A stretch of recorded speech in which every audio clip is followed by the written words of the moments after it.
اسے زندگی میں دوسری مرتبہ بے بسی کا احساس ہونے لگا۔ پہلی بار شیلا کے معاملے میں اس نے خود کو بے بس محسوس کیا تھا۔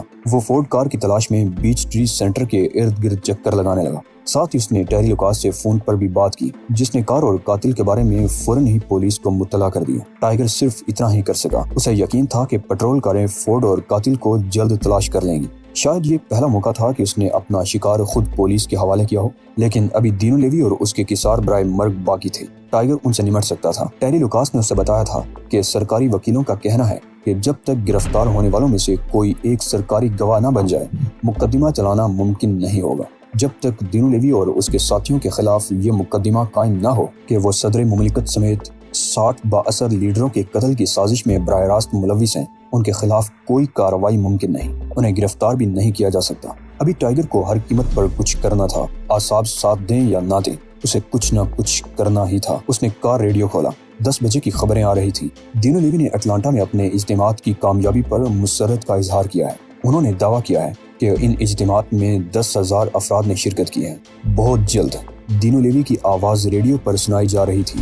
بہت جلد اور کسی بھی دن مسیح کی آمد ہونے والی ہے۔ مسیح کو اس پر دکھ ہے کہ لوگوں نے کس طرح کرۂ ارض پر ظلم کا بازار گرم کر رکھا ہے۔ تمام لوگ تیار ہو جائیں، وہ آ رہا ہے۔ مقامی خبروں میں ایک اہم خبر یہ ہے کہ اٹلانٹا کے ایک سیاح فرینک کی کار دوسری کار سے ٹکرا گئی، جس کے باعث سیاح ہلاک ہو گیا۔ نیوز ریڈر اب دوسری خبریں سنا رہا تھا۔ ٹائیگر سر ہلانے لگا۔ اب اسے لیوی کی سیکیورٹی میں گھس کر لیوی تک پہنچنا اور اس شخص کو بھی ختم کر دینا تھا۔ ادھر دینو لیوی بہت مطمئن تھا۔ اس کے جوتے اترے ہوئے تھے، ٹانگیں ایک میز پر ٹکی ہوئی تھی، جبکہ ہوروں میں سے 2 اس کی مالش کر رہی تھی۔ اس کے دائیں ہاتھ میں سوان کا یخ گلاس موجود تھا۔ دینو لیوی اپنی کامیابیوں پر بہت مسرور تھا اور اس خوشی پر راہداری سے آنے والی آوازیں بھی اثر انداز نہیں ہو رہی تھی۔ کیا بات ہے؟ اس نے کسی کی درشت آواز سنی۔ تم مجھے روکو گے؟ اخبار کے رپورٹر کو اعلیٰ حضرت آرام فرما رہے ہیں جناب، ٹانی کی آواز سنائی تھی۔ آپ بات سمجھنے کی کوشش کریں۔ بات سمجھنے کی کوشش کروں؟ رپورٹر نے اس بار چیخ کر کہا۔ میں سمجھ رہا ہوں، تم مجھے خبر حاصل کرنے سے روکنا چاہتے ہو، یہ ناممکن ہے۔ پھر دروازہ دڑ سے کھل گیا۔ چوکھٹ پر ایک خوبصورت نوجوان کھڑا ہوا نظر آیا۔ اس کے ایک ہاتھ میں کیمرہ تھا۔ تمام نظریں اسی پر مرکوز ہو گئی۔ یہ واقعی رپورٹر تھا۔ ٹائیگر یہی چاہتا تھا کہ لوگ اسٹیون کی طرف متوجہ ہو جائیں، جس سے اس کی ملاقات ہوٹل کے باہر ہوئی تھی اور جو نشے میں دھت تھا۔ اسٹیون کو شیشے میں اتارنا مشکل ثابت نہ ہوا۔ جس وقت اسٹیون یہ ہنگامہ کر رہا تھا، اس وقت ٹائیگر ایک دوسری لفٹ سے نیچے تہہ خانے میں جا رہا تھا۔ یہاں درجنوں چمنیوں کے سوراخ تھے اور ٹائیگر ایک ایسے سوراخ کو پہلے منتخب کر چکا تھا۔ وہ اسی میں گھس کر اوپر جانے لگا۔ اس کی حالت ابتر تھی، لیکن کسی کی نظر میں آئے بغیر دینو لیوی تک پہنچنے کا یہی طریقہ تھا۔ ابھی وہ دوسری منزل کے پاس تھا کہ اسے پیٹ میں درد محسوس ہونے لگا۔ وہ دانت پیس کر آ گیا، لیکن اس نے جدوجہد جاری رکھی۔ وہ چپکلی کی طرح چمنی کے اندر دیوار پر چپکا ہوا اوپر اٹھ رہا تھا۔ اس نے یہ خطرناک سفر جاری رکھا اور اس کے لیے اسے اپنی تمام ذہنی اور جسمانی طاقت کا استعمال کرنا پڑ رہا تھا۔ پھر مان ہی اس کے سر میں تاریکی چھانے لگی۔ وہ تیزی سے سانسیں لینے لگا۔ آہستہ آہستہ تاریکی کی جگہ روشنی کے جماکوں نے لے لی اور پھر وہ ایک نئی توانائی محسوس کرنے لگا۔ وہ 7ویں منزل تک پہنچ گیا۔ اس نے جھانک کر دیکھا، ایک کمرے سے روشنی چھن چھن کر چمنی میں آ رہی تھی۔ ایوا نے 4 مرتبہ موت اگلی۔ کمرے میں موجود 4 گارڈ ادھر ادھر گر گئے اور اسٹیون بھی گھبرا کر کمرے سے نکل بھاگا۔ کلیون ٹپٹ اور ٹانی نے چمنی کی طرف رخ کر کے فائر کرنا چاہا، مگر اسی لمحے ایک ڈارٹ کلیون کے سینے میں پیوست ہو گئی۔ کلیون گرا تو اس کے چہرے پر غیر یقینی تاثرات تھے۔ پھر ٹائیگر چمنی سے اس طرح کودا کہ ٹانی پر گرا۔ اس نے فوراً ہی ٹانی کو گونسوں اور لاتوں پر رکھ لیا۔ ٹانی کی ہنسلی کی ہڈی ٹوٹی، ناک چٹک گئی اور پھر دونوں ٹانگیں ٹوٹ گئیں۔ وہ ہاتھ بھی ٹوٹ گئے جو ریوالور نکالنے کی کوشش کر رہے تھے۔ لڑکیاں چیخیں مارتی ہوئی کمرے سے نکل بھاگی۔ دینو لیوی ایک جگہ ساکت کھڑا ہوا موت کا یہ رقص دیکھتا رہا۔ یہ کیا ہو رہا ہے؟ مورے وائٹ دوڑتا ہوا کمرے میں داخل ہوا۔ ٹائیگر پر نظر پڑتے ہی وہ اچھل پڑا۔ میرے خدا، تم تو مر چکے تھے۔ وہ مزید کچھ نہ کہہ سکا کیونکہ ٹائیگر خوفناک انداز میں اس کی طرف بڑھ رہا تھا۔ اس کے چہرے پر انتہائی عجیب تاثرات تھے۔ اس کی آنکھیں چمک رہی تھی اور سر میں درد ہو رہا تھا۔ مورے وائٹ نے پیچھے ہٹنا شروع کر دیا۔ اس کے ہونٹ اس طرح پھڑپڑا رہے تھے جیسے وہ احتجاج کر رہا ہو یا التجا کر رہا ہو۔ پھر اچانک ہی وہ ایک سائڈ ٹیبل سے ٹکرا کر اس طرح گرا کہ اس کا سر دیوار کے ساتھ بڑے سے فش ٹینک کے شیشے سے ٹکرا گیا۔ ٹینک میں موجود مچھلیاں خاص طور پر منگوائی گئی تھی۔ ٹینک مورے وائٹ کے بوجھ سے ٹوٹ گیا۔ اپنے اوپر پانی گرتے ہی مورے وائٹ روسی زبان میں زور سے چلایا۔ وہ مورے وائٹ نہیں، دراصل ایوان کومن کی تھا۔ وہ دوبارہ چیخا اور فرش پر تڑپنے لگا۔ پہلے شیشے لگے تھے اور پھر مچھلیوں نے کئی بار اسے ڈسا تھا۔ مچھلیاں محفوظ اور پرسکون جگہ سے نکلنے کے بعد بہت خونخوار ہو گئی تھی۔ مورے وائٹ یا ایوان کومنسکی کئی گھنٹوں تک یوں ہی چیختا رہا، اسے کسی نے گولی مار کر سکون نہیں بخشا۔ ٹائیگر بھی اتنی رعایت دینے کو تیار نہ تھا۔ ٹائیگر نے دینو لیوی کی طرف دیکھا جو گھٹنوں کے بل بیٹھا ہوا تھا، اس کے دونوں ہاتھ فریاد کرنے والے انداز میں پھیلے ہوئے تھے۔ نہیں، مجھے مت مارو، میں معافی مانگتا ہوں، مجھے معاف کر دو، میری جان بخش دو۔ میں تمہیں لوگوں کی نظروں میں شہید بنانا نہیں چاہتا، میں چاہتا ہوں کہ تمہیں موت جیسی آسان سزا نہ ملے۔ اس نے نائلن کی ڈوری سے دینو لیوی کو باندھ دیا اور اسی کے بیڈ پر پھینک دیا۔ وہ چاہتا تھا کہ پولیس کی آمد تک دینو لیوی فرار نہ ہو سکے۔ اس نے تمام فائلیں اور انتہائی اہم کاغذات بھی لیوی کے قریب ہی جمع کر دیے تاکہ پولیس کو ثبوت حاصل کرنے میں دشواری نہ ہو۔ فریڈریکو کلیکو نے اخبار غصے سے ایک طرف پھینک دیا۔ سرگوشیوں میں اس شخص نے جو اطلاعات فراہم کی تھی وہ بے سود ثابت ہوئیں۔ یہ ثابت نہیں ہو سکا کہ دنیا کے خطرناک ترین نوجوان کے ساتھیوں میں ایک بوڑھا اور ایک ریڈ انڈین ہے، اور نہ ہی وہ نوجوان ہاتھ لگ سکا۔ دینو لیوی کی تباہی نے فریڈریکو کلیکو کے اپنے منصوبے کو بھی خاک میں ملا دیا تھا۔ وہ غصے کی کیفیت میں گھوم رہا تھا کہ ایک جاپانی کمرے میں داخل ہوا۔ تم سوسائٹی آف نیجا سے تعلق رکھتے ہو؟ کلیکو نے پوچھا۔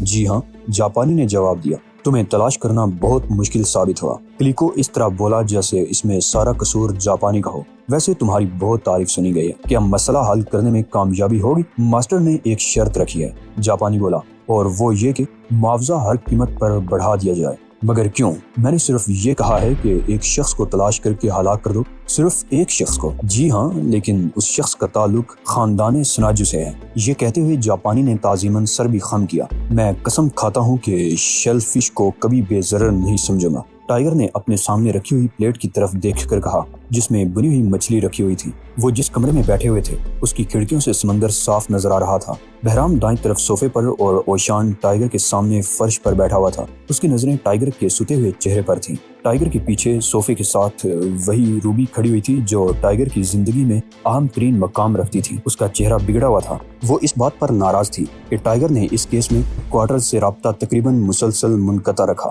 تم ناکارہ ہو گئے ہو، اوشان نے سرسراتے ہوئے لہجے میں کہا۔ کیا ہو گیا ہوں؟ ٹائیگر نے بات ٹالنے کے لیے الٹا سوال کیا۔ تم ناکارہ ہو چکے ہو، ناشکرے۔ اوشان کا لہجہ واضح طور پر سخت تھا۔ میں سمجھا نہیں لٹل فادر، تم ارتکاز کی صلاحیت کھو چکے ہو۔ نہیں، ٹائیگر بوکھلا گیا۔ اس الزام کا مطلب یہ تھا کہ ٹائیگر کو انتہائی کٹھن ورزشیں کرنی ہوں گی۔ ثابت کرو کہ تم ارتکاز کی صلاحیت کے حامل ہو، ٹائیگر نے غرا کر کہا۔ میں؟ ٹائیگر نے سر جھکا لیا۔ تم ارتکاز کی صلاحیت کھو بیٹھے ہو۔ تمہیں ان مسخروں نے کئی بار گھیرا اور تم بلیک چیک کے سر پر لگنے سے ان کے مندر میں بے ہوش ہو گئے۔ تم کسی لاش کی طرح جاڑیوں میں پڑے رہے۔ تم ارتکاز کی قوت کھو بیٹھے ہو۔ اس کی وجہ اوشان؟ بہرام نے پوچھا۔ وجہ؟